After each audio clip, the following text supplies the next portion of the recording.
Thank you. Can everyone hear me okay? I am a writer really now by profession, so I can be very softly spoken.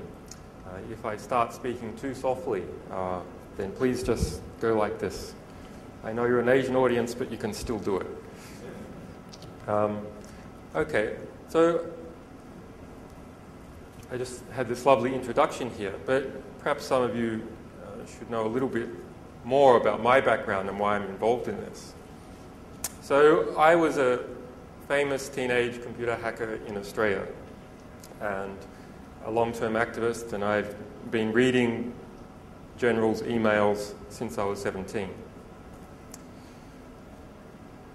After some famous cases where I had a magazine that I wrote and I was involved in a prosecution in Australia and 6 years in court, I went on to do other things. I mean, I wrote books and I did some documentaries and lots of human rights work, lots of cryptography work. Some of you may know Strobe. So I invented parallel port scanning. If you're using Postgres, you're using my code. If you're using FreeBSD, NetBSD, or a Mac, you're using my code.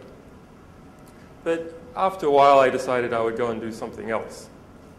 And so I entered into the academy and into the ivory tower and started to do theoretical physics. And what I thought I would create was a world that was mathematically pure for myself, that had a good history, a good intellectual history, and possibly a good intellectual future. And that was in some way honest work. But what I found, being an academic, was that no part of the economy anywhere in the world is isolated, including the highest part of the ivory tower. That in fact at the bottom of every ivory tower rests corrupt money, rests the bodies of people killed in war. And in my particular case, I found that the quantum cryptography group in Australia was being financed by the National Security Agency, that the applied mathematics group in Australia was designing mathematical models to build an enhanced version of the Grizzly plow. That's a high-speed military bulldozer designed to bury people alive. And many more things like that. So not even in this highest reach of the ivory tower can you avoid the fact that the world is completely connected. When government is illegitimate, government taints everything beneath it, every aspect of the economy, every person in a country, including those most removed, including pure mathematicians. In fact, if you look on WikiLeaks, you'll see an article I wrote analysing 3,600 academic papers that had been financed overtly or covertly by the National Security Agency. Google for MDA 904, the grant code used by the Maryland Procurement Office, a cover name, a light cover name for the National Security Agency. Google for grant code MDA 903, a cover code used by the Defense Intelligence Agency, funded many, many so-called pure papers of academic research. The CIA has funded papers supposedly by anthropologists and people interested in stress, covertly to determine the most efficient way to torture people. Nowhere is free from the illegitimacy of corrupt, morally or financially corrupt government. So having discovered this, and also having many journalistic friends and activist friends, we decided to do what we could to make government and organisations more legitimate.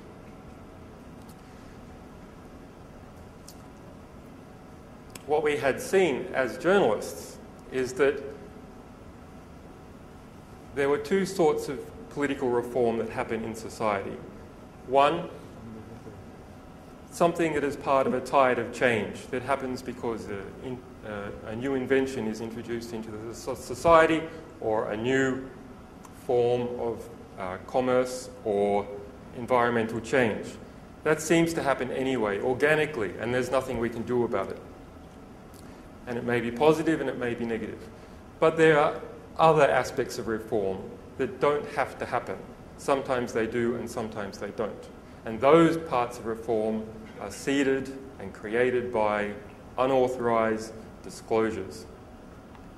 A good 1/3 of the front of the New York Times on any day is built out of unauthorized disclosures. You won't see it. You'll just see documents seen by the New York Times. Or you'll see a senior official speaking confidentially says something.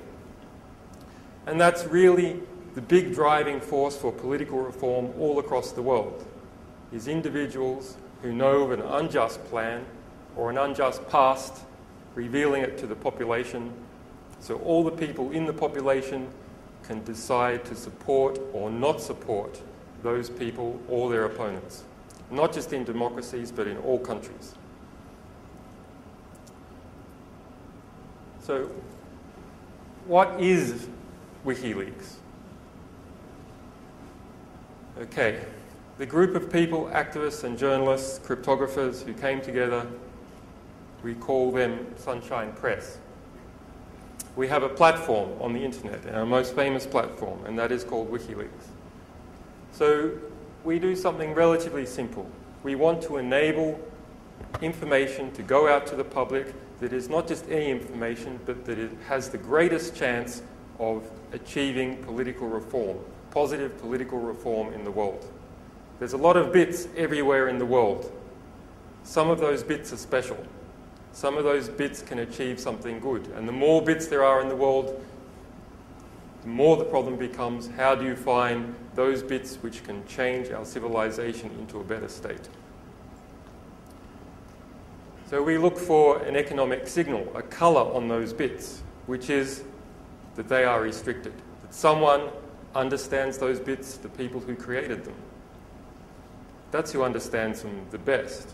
And they have restricted them from the public because they understand that when that material is released, it makes it harder for them to carry out unjust plans, because those plans will be opposed. Or if they have carried out such plans in the past, the anger from the discovery will cause people to take away some of their power. Okay. So to get things to the public, you need to protect sources who want to disclose, and you also need to protect your ability to publish in the face of attack. And people like to say that the internet is a place of free speech. Nothing could be further from the truth. What the internet has allowed is publishers to publish cheaply. And with that vast influx of new publishers, some of those publishers are motivated to protect what they are publishing. But in general, the internet is the easiest place to censor. You can't take a paper back from a library, not very easily. But you can do it on the internet, no problem at all. You can censor commercially on the internet by driving publishers away from ISPs. So protecting publishing on the internet is not something that comes about as a product of the internet itself. It needs something extra. We don't publish everything because there's too much to publish.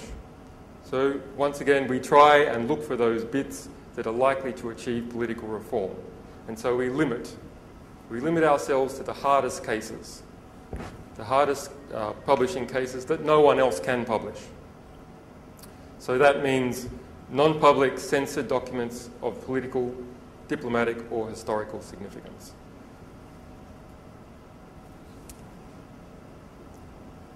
Okay, so a sort of feeling for what we're doing. What is the impact, not on individual nation states, but the impact in the media? This is something you can measure a little bit. Other stuff's a bit harder. I will go into some examples. But we have caused the publication or reprinting of about 40,000 articles based upon our content in websites that are listed by Google News. So that's most, but not all of the mainstream press. I just yesterday did a look on Google Book Search. There's about 40-something books. Google Book Search doesn't cover most book publishers, so about 40 to 100 books have in part been catalyzed as a result of the material we have released. Google Hits, WikiLeaks, presently about 670,000.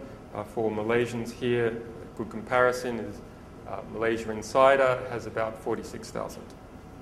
And blog references, 92,000.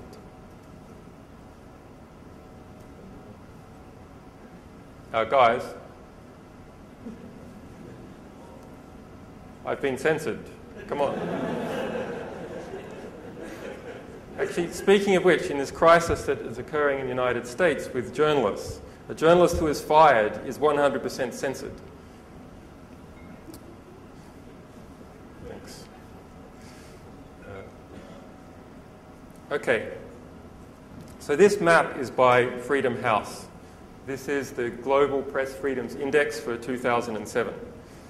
The green is what Freedom House is an independently funded... Okay. Freedom House is an independently funded arm of the United States government.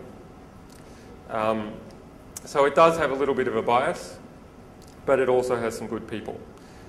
So within the US prism of how it looks on the world, this is an accurate map. So green are the so-called free press countries. Yellow, partly free, that includes Malaysia, and grey, not free. So you see, in fact, even according to Freedom House, most of the world is not free from censorship.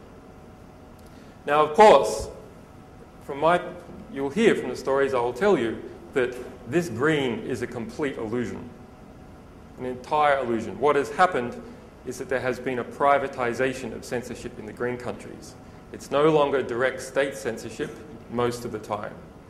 It's censorship on behalf of private organizations through the courts, and the courts are run by the state. So it's an indirect form of state censorship when you privatize the major institutions of your country.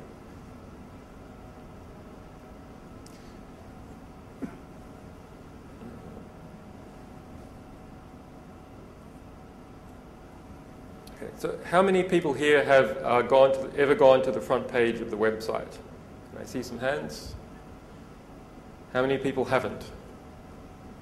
Okay, so this section is not completely useless.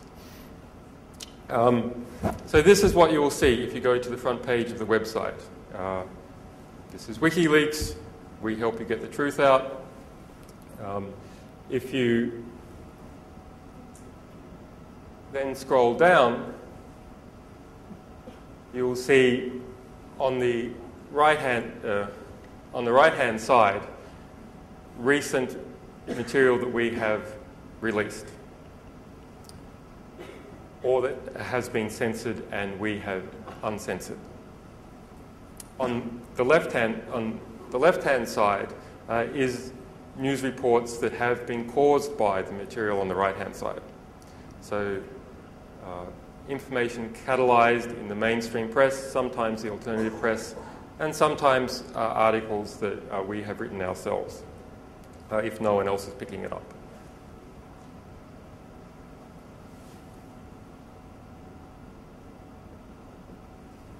Okay, so just looking at something recent we released this week, the